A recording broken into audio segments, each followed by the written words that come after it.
In the closing months of World War II, Japan faced a truth its leaders refused to accept. The empire was collapsing. The Pacific, once filled with Japanese warships, was now dominated by the rising tide of American carriers. Each battle cost Japan ships, planes, and men it could no longer replace. Yet from the ashes of defeat, a new and terrifying weapon emerged, not a machine but a man, the kamikaze. The word itself means divine wind, a name drawn from a legend centuries old. When Mongol invaders threatened Japan in the 13th century, a massive typhoon destroyed their fleet. The Japanese believed it was a miracle, a wind sent by the gods to protect the homeland. 700 years later, in 1944, Japan's leaders would call upon that divine wind again this time, not from heaven, but from the hearts of young men willing to die for their emperor. The kamikaze program did not begin as Japan's main strategy. It was born in desperation. By October 1944, the Imperial Navy was crippled. The loss at the Battle of the Philippine Sea, known to American pilots as the Great Marianas Turkey Shoot, had annihilated Japan's experienced aviators. Thousands of aircraft were lost, and with them, the empire's last chance to control the skies. In the following months, the American advance accelerated. One island after another fell. The Philippines became the next target. Japan's last line of defense was crumbling, and conventional tactics were failing. That was when Vice Admiral Takejiro Onishi proposed an idea so extreme it shocked even his fellow officers. What if Japanese pilots intentionally crashed their planes into enemy ships? He argued that one man, one plane, and one bomb could destroy an aircraft carrier, something hundreds of conventional sorties had failed to achieve. His words resonated deeply within a military culture already shaped by the code of Bushido, the ancient warrior ethic that glorified sacrifice and loyalty unto death. Onishi's plan was simple and brutal.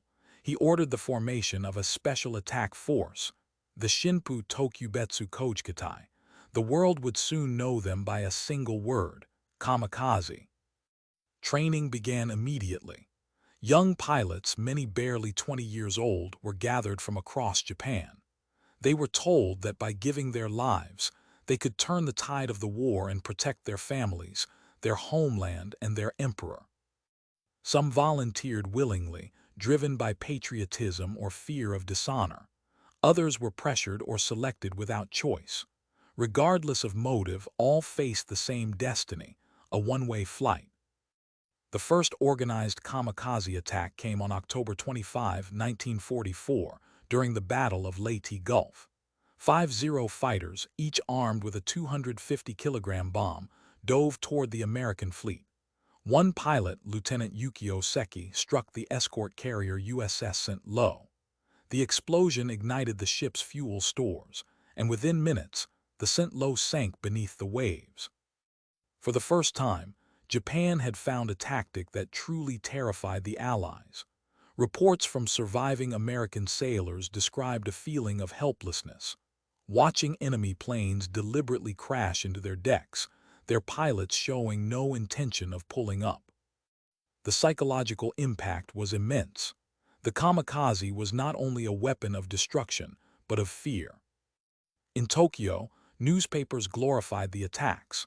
Posters and radio broadcasts praised the spirit of the divine wind. Pilots were hailed as living gods, young men who had transcended fear and become symbols of pure devotion. But behind the propaganda was a grim reality. Many of the pilots were inexperienced students. Japan's once elite air force had been reduced to boys with minimal training. The planes they flew were often outdated, poorly maintained, and hastily modified to carry heavier bombs. The Imperial Navy created small wooden barracks near airfields, where pilots wrote farewell letters, posed for final photographs, and drank ceremonial cups of sake before their last flight. Some smiled bravely for the camera, others could not hide their terror. One pilot wrote, I will soon become a cloud and watch over Japan. Please forgive me, Mother." In their final hours, the kamikaze pilots sang songs of loyalty and eternity.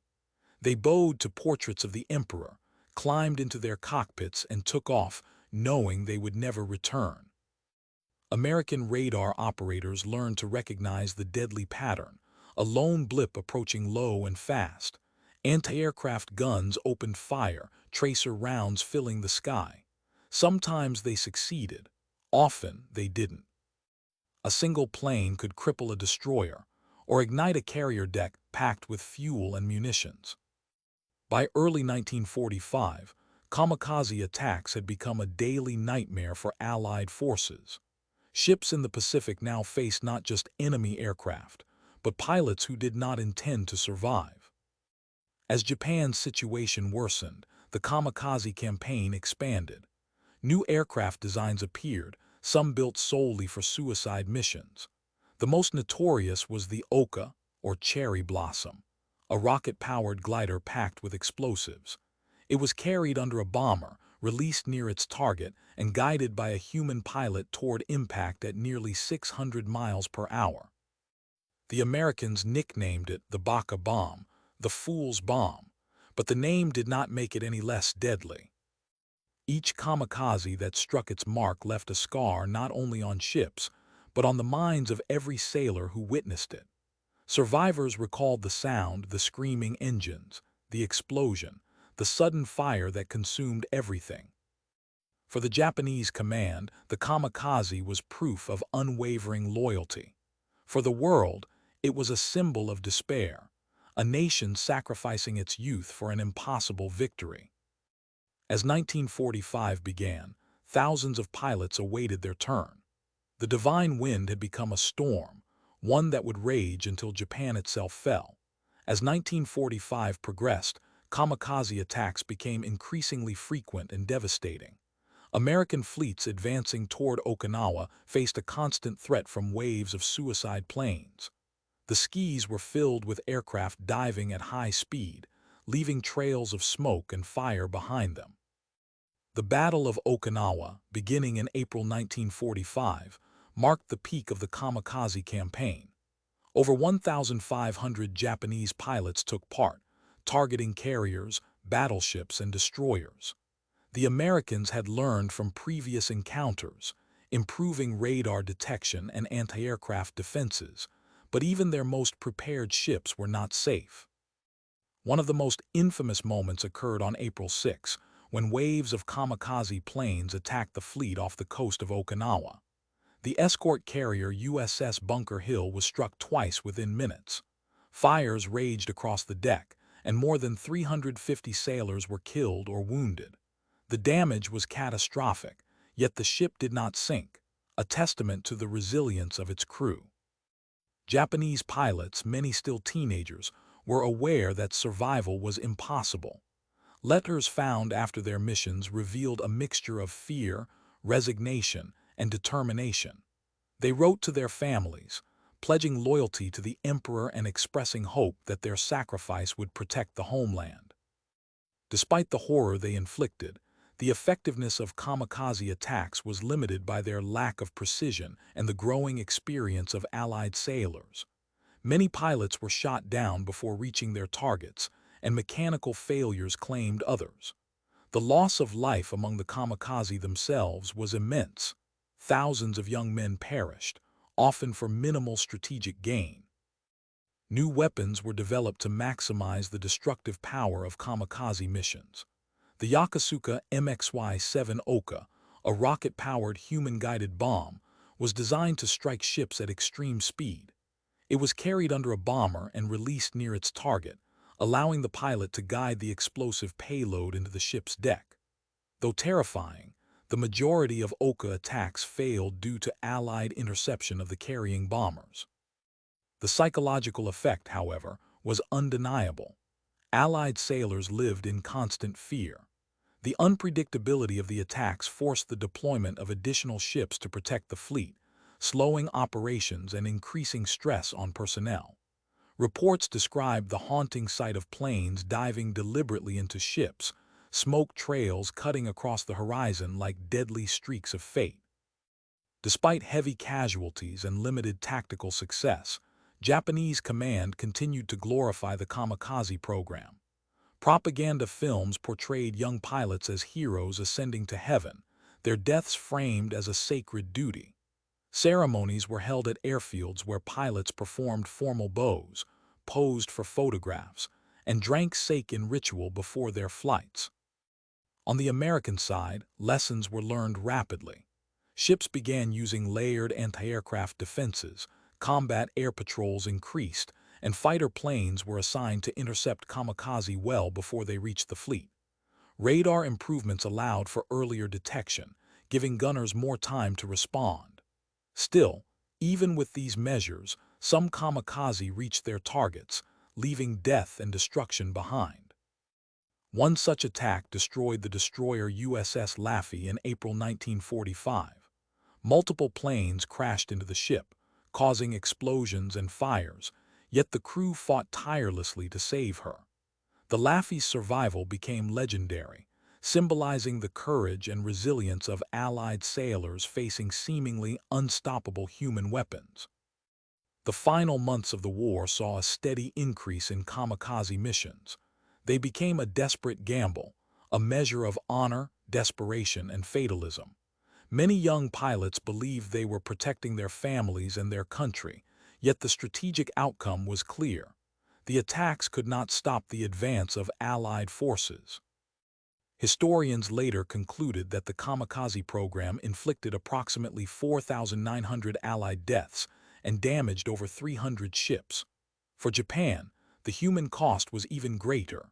Tens of thousands of young pilots, most barely trained, lost their lives in the sky. Families mourned in silence, often learning the fate of their loved ones through official notices or propaganda announcements. The moral and psychological implications were profound. Allied sailors and officers struggled to comprehend the willingness of individuals to die deliberately in attack. For the Japanese military, the campaign highlighted the extreme measures taken in the name of loyalty, nationalism, and desperation. After the war, survivors of the kamikaze program recounted the immense pressure and indoctrination they experienced. Many expressed relief at having survived or regret for the friends they lost. The campaign became a subject of study in military ethics, strategy, and the psychology of obedience and sacrifice. The Kamikaze Code left a permanent mark on history. It revealed the extremes of human resolve, the devastating intersection of ideology and desperation, and the cost of war on young lives. Ships that survived these attacks still bear scars, and memorials in Japan honor the memory of those who took part, reflecting a complex legacy of bravery, tragedy, and futility. Today, the kamikaze remain a symbol of WWII's deadliest lessons: innovation born of desperation, courage entangled with ideology, and the terrible cost when humans are asked to become weapons themselves. The divine wind, once a protective legend, had transformed into a storm of sacrifice that no nation could fully comprehend until decades later. The legacy of the kamikaze is not only a historical account of battles and losses, but also a reminder of the human cost of war, the consequences of desperation, and the enduring questions about loyalty, honor, and the value of life. Even decades later, the images of young pilots climbing into their planes, the sounds of their engines roaring toward their targets, and the courage that carried them into the skies remain etched into the memory of history, a testament to one of the most extraordinary and tragic chapters of the Second World War.